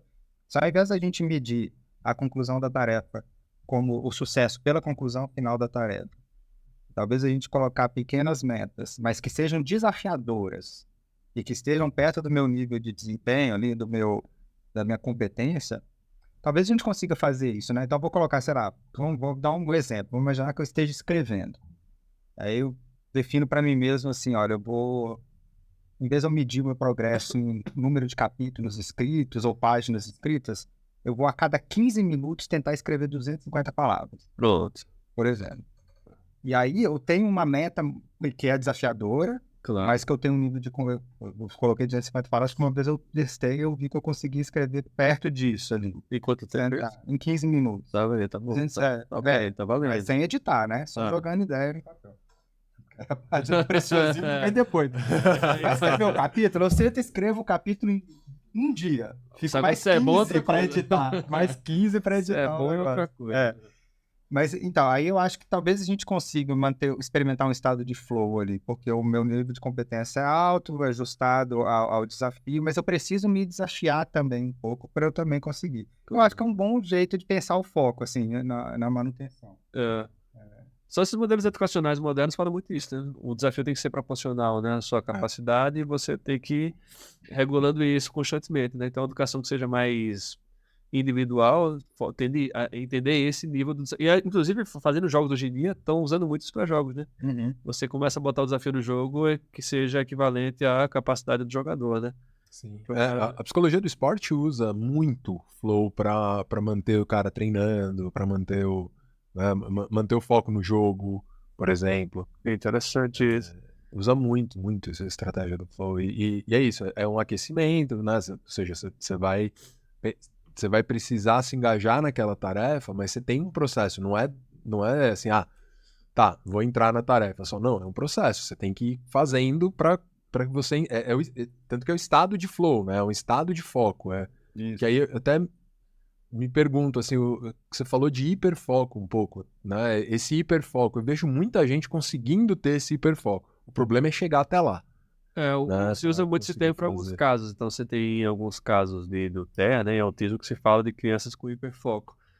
E o termo pode parecer bonito, mas na verdade nem sempre é funcional, né? Às vezes o hiperfoco na verdade é problemático, porque você tem que ter uma alternância. O fato de você alternar a atenção é algo saudável. Agora, assim, quão rápido isso acontece que é um problema, né? Se você, então, conseguir manter um estado de foco em um processo que seja benéfico, que tenha uma recompensa e que você esteja gostando, que o estado do flow é massa. Mas a pessoa que tem um hiperfoco, às vezes, em funções que não são tão relevantes, né? Ou em tipo de estímulo que não é tão relevante, que acabe atrapalhando ela a entender que existem outras demandas no momento, aí é problemático também, né? Mas a gente tem... Estava vendo, primeira questão da atenção, volta um pouco aquela história que tu falou do matching law, que é interessante, né? Que eu percebi que a mente humana, entendendo que a gente está o tempo todo avaliando estímulos no ambiente e tentando dar atenção àqueles que têm mais valor, e esse valor é algo que você constrói a partir da experiência, ou do próprio estímulo que é brilhante, que faz barulho, né? Ou que já você tem a experiência de recompensa daquele estímulo. Então você vai escolher coisas que sejam ao seu alcance, que sejam mais valorosas. O principal para conseguir o foco, eu tenho conseguido muito, é tirar de perto de mim tudo que me atrapalha, que seja mais importante. Porque eu tenho certeza que ir pro WhatsApp é muito mais legal que escrever um livro. Eu acho muito mais divertido. Memes é muito legal. Gatinhos no YouTube, eu acho muito legal. A gente tem que entender que é legal. Não é tipo assim, não é legal, não é legal, cara. Não, o problema é que é legal. Exatamente. Se eu fosse, a gente não estaria aqui discutindo. Exatamente. E se você sabe que é legal, é isso que o celular tem aquele dilema das redes, o filme Netflix. E aí, a partir daquele filme, que eu acho que é esse que o cara fala sobre essa questão da atenção, né? Essa guerra da atenção e tal. Eu tirei as notificações de tudo no celular. Só aparece mensagem no WhatsApp quando eu vou abrir o WhatsApp pra ver. Se eu tiver visto lá, e aí a pessoa fala, pô, mas se for uma emergência, eu falo, Me liga. pois é, liga. E aí mesmo assim, tipo, cara, eu não vou conseguir salvar todo mundo o tempo todo, né? Ah, mas se alguém estiver morrendo, eu falo, vou tentar, mas se morrer, acontece, né? Pra morrer só basta estar vivo, né? Então, Não vai ser você atender o celular que vai, quem vai salvar alguém? de morrer. Só pra falar, se quiser falar que me ama, né? Manda mensagem, morre depois, não sei. Mas assim, são questões de aprender a configurar o ambiente para que favoreça algum tipo, porque se você entende que a atenção ela flutua naturalmente, né? E você consegue entender como ela flutua, aí tu falou essa história dessa percepção de que existe um valor intrínseco em cada tipo de estímulo, aí você consegue talvez otimizar seu espaço, seu ambiente, o seu momento. Aí tem um estudo agora que eu vi muito interessante, que então, a psicologia está investigando muito agora ciclo circadiano. Que são esses ciclos envolvidos com processos ao longo do dia, né? Então, esses ciclos diários de variação hormonal, de processos cognitivos, e a atenção flutua ao longo do dia também. E a atenção flutua mesmo no momento. Você fala de alerta tônico e fásico, são questões atencionais. Também flutua ao longo do dia. Então, essa questão de ter aula às 7h30 da manhã, bicho, eu acho que, sinceramente, se a pessoa acordasse às 5, às 4h30, faria até sentido. Mas não é a fase do dia que tem mais atenção, então não é tão funcional. Aulas de 4 horas de aulas não funcionam. O ser humano tem essa parte que vai de 15, 20 até 30 minutos. A atenção nem é focada, 30 minutos. É tipo assim, mas que você consegue pelo menos ler. Depois você vai longe, né? E tem essas pessoas com TDAH que têm essa dificuldade de manter o foco. Elas circulam muito mais. E não é que ela não tem atenção, ela tem, mas a atenção vai para outros lugares que sejam mais interessantes. Altera mais rápido. Isso, Ela que a tem atenção. muita atenção. Né? Isso, e a atenção externa, mas aí rapidamente ela vai para a atenção interna. Que é o que acontece, estado do devaneio mental, cara. O cara ficar divagando é a coisa mais gostosa do mundo, né? E é muito importante para a vida humana ter essa capacidade de viajar mentalmente, né? É que você planeja, você prevê, cria expectativas, né? Cria cenários legais. Cria cenários legais. Não fala que TDAH é que o problema do TDAH é que você presta atenção em tudo ao mesmo tempo. Exatamente. E esse é o problema. Né? Exatamente. E aí talvez seja isso, esteja aumentando o caso de pessoas que sejam diagnosticadas, mas que talvez o novo normal seja um pouco diferente do normal de antigamente, porque o novo normal é esse, uma confluência de informações que são relevantes e interessantes o tempo todo, porque todo mundo quer ser interessante. Esse podcast quer ser interessante, o outro podcast, o outro vídeo do Netflix, ou Twitter. A gente é mais. Tá? Só pra falar a verdade, a gente é mais interessante. Quiser, chegou até aqui, não vai terminar de episódio. Então Mantenha o foco. Mantenha o foco. Faz uma pausa, volta. Exatamente. Cara, mas é isso, né? Vocês estavam falando dessa... Eu acho que esse span de atenção que tem sido menor, o mundo vai ter que se organizar para isso, para a gente conseguir lidar melhor com isso, né? Acho que as demandas, as exigências, as pessoas vão ter que se atualizar em relação a isso. Por exemplo, você estava falando de dar aula de manhã. Pô, cara, realmente, se você vai dar só uma aula expositiva ali, todo mundo vai dormir. Agora, se você coloca a galera para fazer alguma atividade e tal, dependendo do... Né, ou 4 horas de uma aula expositiva também é para dormir. Esse é um bom ponto. Mas talvez a atividade ali dentro daquele período que você tem, você também flutua. Talvez precise ter várias atividades ali. Várias tarefas dentro da atividade. Isso é uma coisa interessante que a gente está falando, porque uma grande parte desses dispositivos que roubam, que capturam a nossa atenção, o nosso engajamento, uma parte importante deles envolve um tipo de engajamento passivo. Pois é. Né? Instagram, por exemplo. Talvez o videogame seja o mais ativo ali, mas também você está mexendo 2 dedos. São 2 dedos, mas você está ali, de fato, agindo, produzindo efeitos e sendo afetado pelas suas decisões, pelos seus escolhas, seus movimentos e tal. Mas, no geral, as pessoas estão ali passivamente absorvendo. Quase como uma experiência mais sensorial, né? O deleite de ficar vendo aquilo, ou passando o dedo só, tal. E E a aula, muitas vezes, é a mesma coisa, né? O indivíduo fica ali passivo, olhando e tal, tá vendo nem com tanto deleite, assim, não nem é tão satisfatório, assim. E aí tem o devaneio. Isso, devaneio. E aí só para eu não perder o fio da meada, acho que o ponto é uma das coisas que a gente pode fazer para manter foco é ser ativo e definir tarefas ativas para fazer coisas que não requerem só uma apreciação, uma contemplação, mas eu tenho que estar fazendo algo. E acho que a escola, talvez a grande solução para lidar com isso seja realmente trabalhar com metodologias em que o aluno esteja o tempo inteiro ativo. Tem... Eu até trabalho. Né? Também, mesma coisa. Tem um cara que o nome dele acho que é Ivan Illich, que é O Fim das Escolas. É um livro antigo pra caramba, já viram esse? Já. O cara eu sei, mas o livro eu não sabia. E é interessante, porque ele fala da importância da motivação para o estudo, né? Então, o primeiro ponto é, você deveria assistir uma aula, estudar uma coisa que você gostaria de estudar, né? Que não é o modelo atual de que você tem do como temos certo para falar isso? Do currículo, exatamente. E o segundo ponto é esse, organizar o currículo, ou pelo menos você vai ter aquele currículo, você consiga fazer esses métodos mais ativos de ensino, né? E aí eu comecei a pensar muito isso, assim, eu gostava muito de falar, eu adoro, e porque eu assistia muito aula de filosofia, e a fala da pessoa era uma fala que me promovia pensamentos. Então aí funcionava, uma aula expositiva pura. Tem um cara, o Peter Paul Pelbart, que era da PUC, cara legal pra caramba, um filósofo. E aí ele falava, mas ele dava umas pausas na fala que funcionava, né? Ele fala um negócio, pausava, você ficava, uou, aí você viajava, né? Aí voltava, fala interessante. Legal essas pausas. É legal essas pausas. E aí essa seria um pouco desse processo que não é... Hoje em dia o cara botar um slide e ficar lendo, eu falo, pô, eu vou ler em casa, né, velho? Eu acho que eu consigo dar aula bem, eu acho que tô dando até bem, porque eu sou um aluno que era muito chato, porque eu dormia na sala, né? E eu falava, pô, for pra ler, eu leio em casa também, né? Eu achava muito mais divertido, porque eu leio na cama, né? Verdade, né? Então acho que tem esses desafios atuais. E aí a competição se torna mais difícil por causa do celular.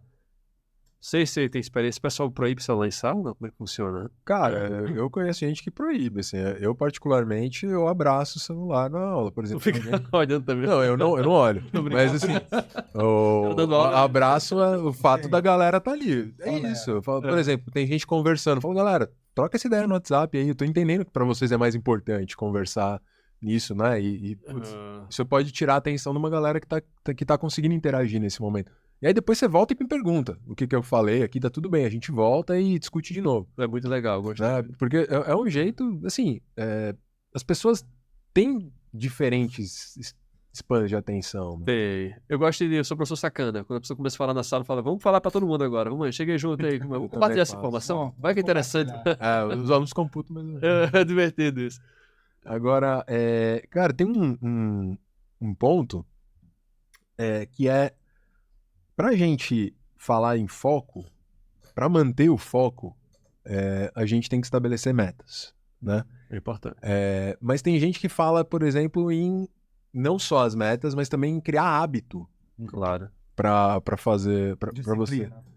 Em disciplina, em você criar hábitos específicos. Então, por exemplo, gente que organiza a rotina. Então, vou acordar de manhã, vou fazer sempre a mesma coisa. E da tarde faço sempre a mesma coisa. Ou seja, você cria uma rotina, você cria hábitos. E com isso você vai se tornando uma pessoa mais produtiva, você consegue manter o foco. O que vocês pensam sobre essa questão de hábito? Eu acho bem interessante criar rotina. Inclusive, um dos métodos que é sugerido de autocontrole, para você quer desempenhar um hábito novo, é o emparelhamento de hábitos. Você associar um hábito novo a um hábito que você já possui. Aumenta muito a chance de você instalar um novo hábito no seu repertório. Se você sempre depois de tomar o café, eu vou escrever 5 linhas.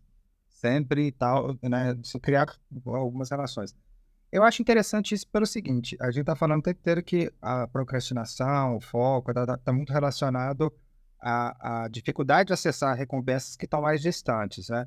Tem alguns estudos que mostram que quando você torna um comportamento um foco, um comportamento um hábito, ele fica menos sensível às consequências e mais controlado pelos gatilhos. Pelos gatilhos.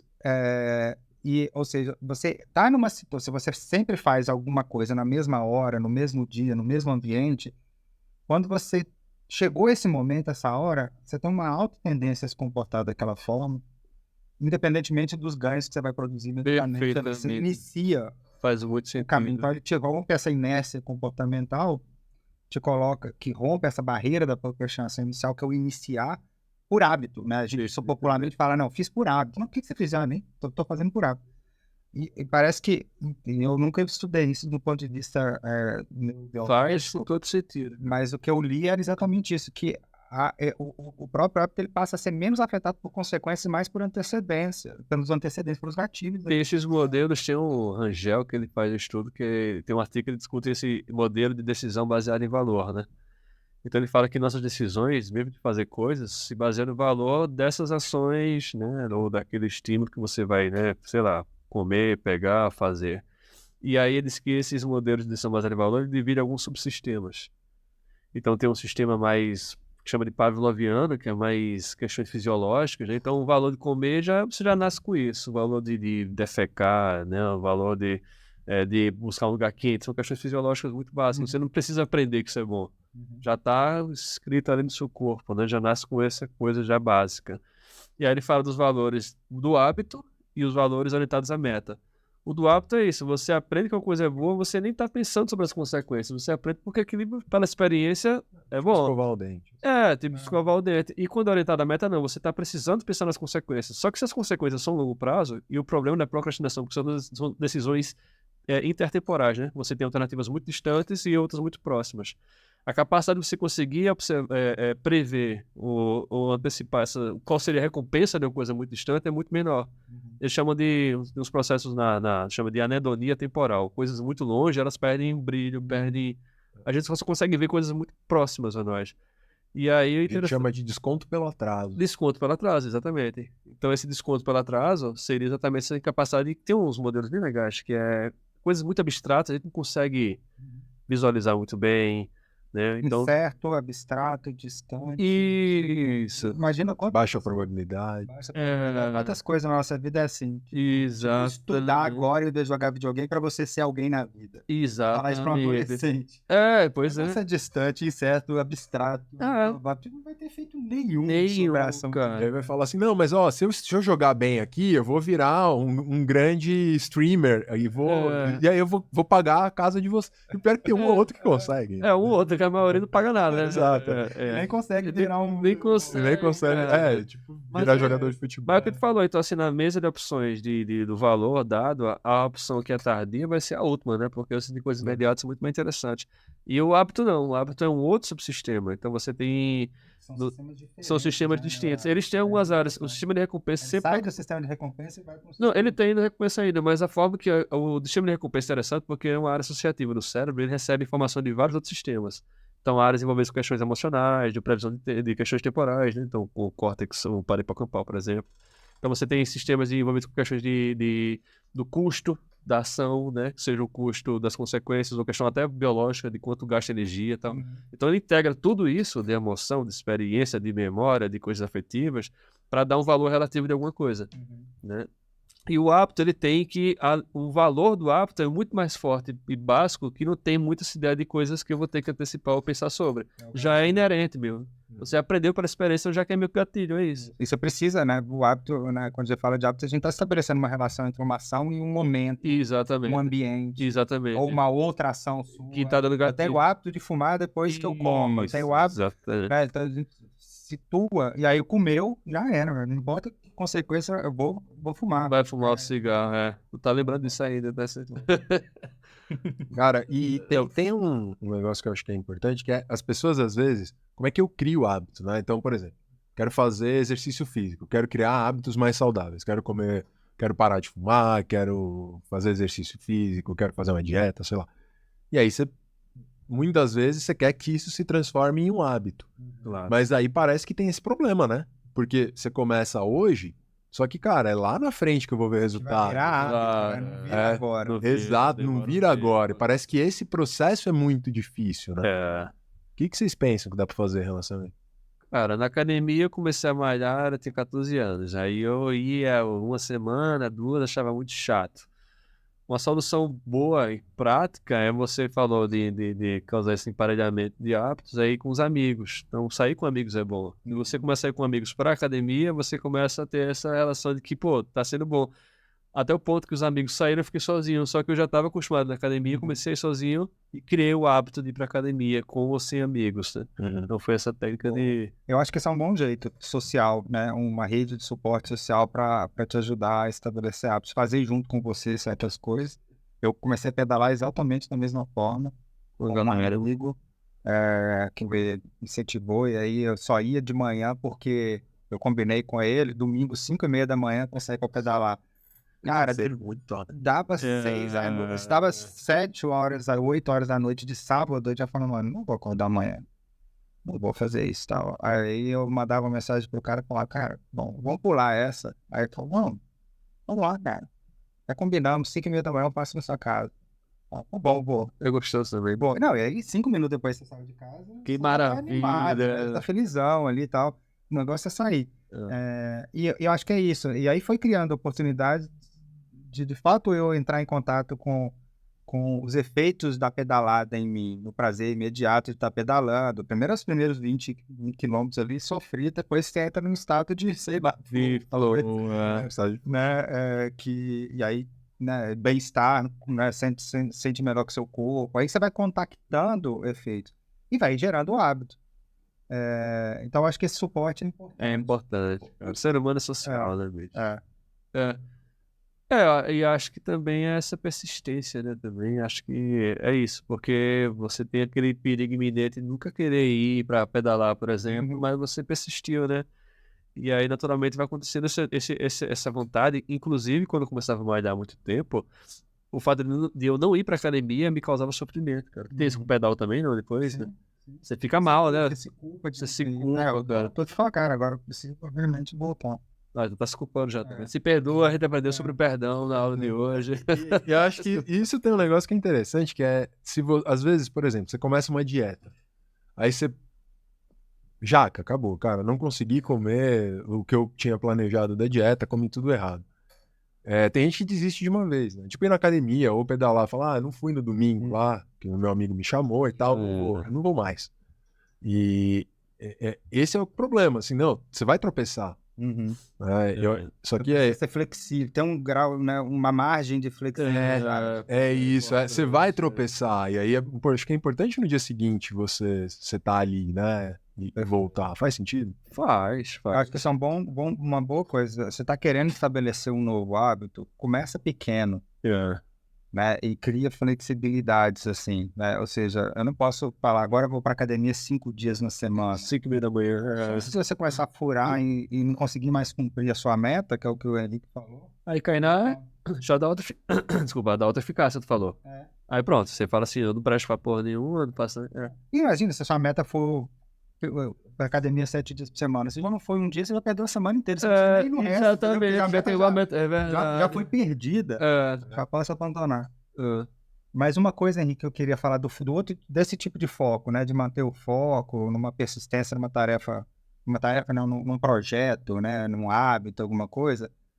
Eu acho, voltando de novo ao autoconhecimento, eu acho que dentro das coisas que a gente pode se agarrar para persistir, para conseguir levantar às 5h30 da manhã, é um pouco de definir para você mesmo valores e propósitos, esclarecer, assim. Eu acho que parece meio essa psicologia barata de pensa positivo, coisa do tipo, mas não é isso. Eu acho que a gente precisa ficar reafirmando pra gente o propósito, né? O que é importante pra gente. Quais são os meus objetivos, cara? E se a gente não ficar trazendo pro presente esse propósito, tô pedalando por quê? Porque é saudável pra mim, porque me faz bem, porque não sei o quê, eu quero viver mais pra ter mais tempo com meu filho, porque eu quero não sei o quê, tal. É isso que eu quero, tô migrando, tô parando de fumar, tô pedalando, tô querendo uma vida mais saudável e tal. No imediato, cara, o cigarro e a cama é mais interessante do que pedalar e parar de fumar. Mas eu preciso ficar repetindo para mim mesmo o tempo inteiro esse meu propósito, o meu valor. O que é importante de fato, o que é significativo para mim na vida. Mas isso não é barato porque tu fala uma coisa importante. Essa visão de que essas coisas que são distantes no tempo são mais abstratas, elas precisam ser tornadas mais concretas. E você precisa entender exatamente o valor daquilo ali, você se imaginar fazendo aquilo ali, ajuda bastante. Então é tornar um cenário um pouco mais palpável, né? Isso, e profissionalmente, você pensar nas empresas, né? Puxa, sei lá, eu tenho uma meta, eu quero acender o cargo de gerente aqui nos próximos 2 anos. Eu tenho que ficar voltando. Cara, desse jeito que eu tô fazendo, eu não vou ser. Eu preciso mudar, fazer Preciso isso voltar, pra eu... isso, preciso seguir isso daqui, cara. Tem esses modelos de motivação, né? Tem vários modelos da psicologia e tem uns que são interessantes, que alguma coisa vai te motivar a fazer, né? Esse modelo que tu falou agora são questões positivas. E você quer se tornar uma pessoa que vai se tornar boa numa coisa, especialista, mas a partir do processo, né? Tem outras formas também que são coisas de você evitar punições, você evitar coisas ruins também, né? Que aí não é tão benéfico. Mas você pode também utilizar se for uma coisa mais emergencial, né? Que é você pensar, cara, isso aí pode dar muito errado se eu não fizer isso. Não vai ser o ato que você vai conseguir uma motivação que vai te tornar a criar um hábito a fazer sempre, mas vai ser uma para escapar de um problema, por exemplo, para entregar um projeto, né? Então você parar e imaginar e falar, cara, se eu não fizer isso aqui, vai ter consequências sérias para minha carreira. Então ajuda às vezes também. Não é melhor, mas ajuda. Sim, porque esse aí pode acabar gerando até uma ansiedade, né? Isso. Ficar excessivamente preocupado com tudo o tempo pode inteiro. gerar. Mas ajuda, tipo assim, é um alerta. Que aí esse nosso valor do negócio, ele antecipa um pouco. Mas por uma questão negativa. Sim. Né? Então é uma saída muito perigosa isso. Né? É perigoso, mas é isso. Para coisas que são muito gritantes, muito urgentes, faz sentido. Ajuda. É que o pessoal tem aquelas séries de pessoas que estão fazendo regime, pessoas muito obesas.